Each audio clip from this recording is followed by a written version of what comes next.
Praise the Lord. सारा आदर सारा महिमा हमारे परमेश्वर को मिले, जिसने आपको, मुझको और इस सारे संसार को बनाया है।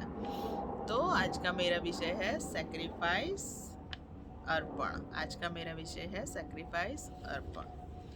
तो यह मेरी एक गवाही भी है जो मैं आपके साथ शेयर करना चाहती हूँ कि उन दिनों में जब मैंने यीशु मसीह को अपना उद्धारकर्ता स्वीकार किया, उन दिनों मैं यीशु मसीह के पीछे चल रही थी। तो उन दिनों में जब मैं कोई गलती करती थी, मैं कोई पाप करती थी, तो मैं रोती थी, मैं पश्चाताप करती थी कि मुझे ये गलती नहीं करनी चाहिए थी, मुझे ये पाप नहीं करना चाहिए था। तो लेकिन फिर भी मैं हर बार वही गलती, वही पाप में चली जाती और फिर रोती, फिर पश्चाताप करती, फिर वापस से वही गलती करती, वही पाप करती और फिर रोती, फिर पश्चाताप करती। तो एक दिन परमेश्वर ने मुझसे बात की। एक दिन परमेश्वर ने मुझसे बात की और परमेश्वर ने कहा, मत रो और जो मैं कहता हूँ वो कर। मत रो, जो मैं कहता हूँ वो कर। तो मुझे पता चला कि मैं गलती कर रही हूँ, मैं पाप कर रही हूँ, उसका पश्चाताप तो मैं कर रही हूँ, लेकिन वो जो गलती है, जो पाप है, उस पर मैं काम नहीं कर रही हूँ। मैं बार बार उसी में जाके पढ़ती हूँ, लेकिन उस पर मैं काम नहीं कर रही हूँ। जैसे यीशु मसीह ने पैराबल कहा था कि एक मनुष्य के दो पुत्र थे और एक को उसने कहा कि जाके खेतों में काम कर, और उसने कहा कि हाँ मैं जाता हूँ, लेकिन वो गया नहीं। तो हम एक एक एक तरफ का हाँ बोलते हैं, लेकिन जो करना होता है वो करते नहीं हैं। तो मेरा भी कुछ ऐसा ही था कि मैं पश्चाताप तो करती थी, लेकिन उसको सुधारने के पर कोई काम नहीं करती थी।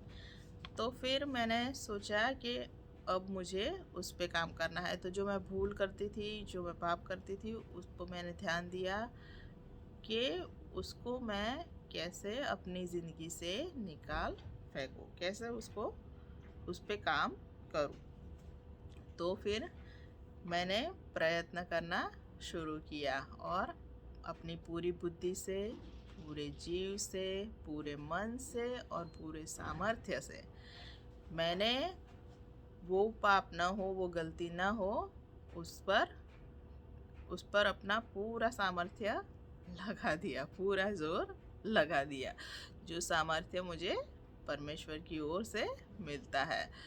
तो वो सामर्थ्य मैंने लगा दिया और फिर मैंने उस पर 50% विजय पाई, फिर 75% विजय पाई, फिर 90% विजय पाई और फिर 100% विजय पाई कि मैं वो पाप करूँ ही नहीं। तो ऐसा हुआ मेरे साथ, ऐसा मेरे जीवन में हुआ और परमेश्वर ने मुझे सिखाया। तो वचन क्या कहता है? वचन कहता है, परमेश्वर कहता है कि मैं बकरे और भेड़ों की चर्बी से, मेद से मैं ऊब गया हूँ। जो जो अर्पण तुम चढ़ाते हो, जो सेक्रीफाइस तुम देते हो, वो मेरी नज़र में धिक्कार पात्र हो गए हैं। मुझे वो सब धिक्कार पात्र लगते हैं। तो परमेश्वर हमें ये वचन क्यों कहता है कि वो उसे धिक्कार पात्र लगता है? क्योंकि एक तरफ से हम इज़राइल प्रजा ऐसा करती थी कि वो बकरे और भेड़ की बलि चढ़ाती थी, धान्य अर्पण देती थी, सब सेक्रीफाइस करती थी, सब कुछ करती थी, लेकिन एक तरफ वो क्या करते थे? पाप में बने रहते थे। पाप में बने रहते थे इस तरफ, और इस तरफ जाके क्या करते थे? सेक्रीफाइस देते थे। तो ये सब बातें परमेश्वर को क्या लगती है? धिक्कार पात्र लगती है। परमेश्वर को ये बातें प्रसन्न नहीं करती है। लेकिन परमेश्वर को कौन सी बातें तो ये जो काम है वो हमारे क्या है, मैच नहीं होते हैं। एक तरफ तो भेड़ बकरियों का सेक्रीफाइस देते हो और एक तरफ पाप में बने रहते हो, तो ये हमारे कामों के साथ मैच नहीं होता है। तो ये बात तो हो गई जैसे कि हिपोक्रेट्स, जैसे ढोंगपन है वैसे। तो परमेश्वर सेक्रीफाइस और उससे खुश नहीं होता, लेकिन उसकी बात मानने से, उसकी आज्ञाओं पे चलने से जो परमेश्वर खुश होता है वो भेड़ बकरी और कोई भी सेक्रीफाइस से खुश नहीं होता है। तो परमेश्वर चाहता है कि हम उसे कैसा अच्छा सेक्रीफाइस दें। तो हम एक तरफ उपवास प्रार्थना करते हैं और एक तरफ क्या करते हैं, हमारा एक तरफ उपवास प्रार्थना चलता रहता है और एक तरफ क्या होता है कि हम गुस्सा होते हैं किसी के ऊपर, तो किसी की निंदा करते हैं या कुछ भी मुंह से बोलते हैं। तो परमेश्वर हमारे जीवन को ऐसा नहीं चाहता, लेकिन जो तुम करते हो वैसा जो तुम्हारा वो है वो उसके काम के साथ मैच होना चाहिए, मिस मैच होना नहीं चाहिए, सब कुछ मैच होना चाहिए। तो पाउल क्या कहता है, तुम्हारे शरीरों का जीवता, पवित्र और परमेश्वर को पसंद हो ऐसा अर्पण करो।